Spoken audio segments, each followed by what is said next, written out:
Ahoj, vítám tě u dalšího videa. Chceš začít podnikat a nevíš, jestli jít jako OSVČ nebo rovnou založit SRO? Jedno je rychlé a levné, druhé působí víc profesionálně. Ale není to tak jednoduché.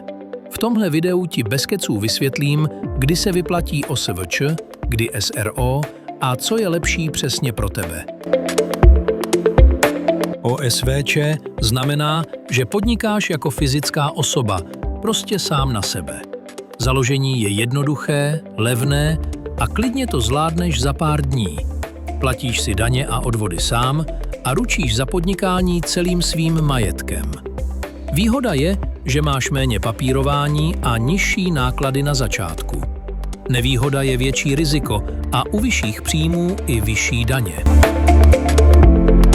SRO je samostatná firma, která je právně oddělená od tebe jako osoby. To znamená, že většinou neručíš svým osobním majetkem. Založení je složitější, trvá déle a stojí víc peněz. Na druhou stranu působíš víc profesionálně, můžeš mít společníky a při vyšších ziscích se to často víc vyplatí i daňově. Když to zjednoduším, OSVČ je ideální na rozjezd, když si chceš podnikání nejdřív vyzkoušet. SRO dává smysl, když už vyděláváš víc peněz nebo máš větší riziko. U OSVČ máš jednodušší účetnictví, ale ručíš vším. U SRO je víc papírů, ale menší osobní riziko. Takže nejde o to, co je lepší obecně, ale co je lepší v konkrétní situaci. Pokud začínáš, nemáš velké náklady a chceš si podnikání hlavně vyzkoušet, většinou je nejlepší začít jako OSVČ.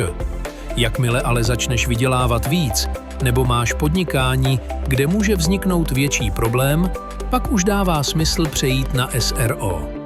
Spousta lidí to má přesně takhle. Začnou jako OSVČ a později firmu založí. Jestli chceš, napiš mi do komentáře, jestli bys šel spíš do OSVČ nebo do SRO. A klidně napiš, i co tě zajímá za další témata.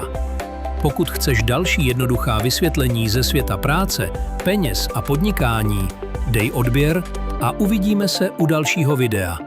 Ahoj!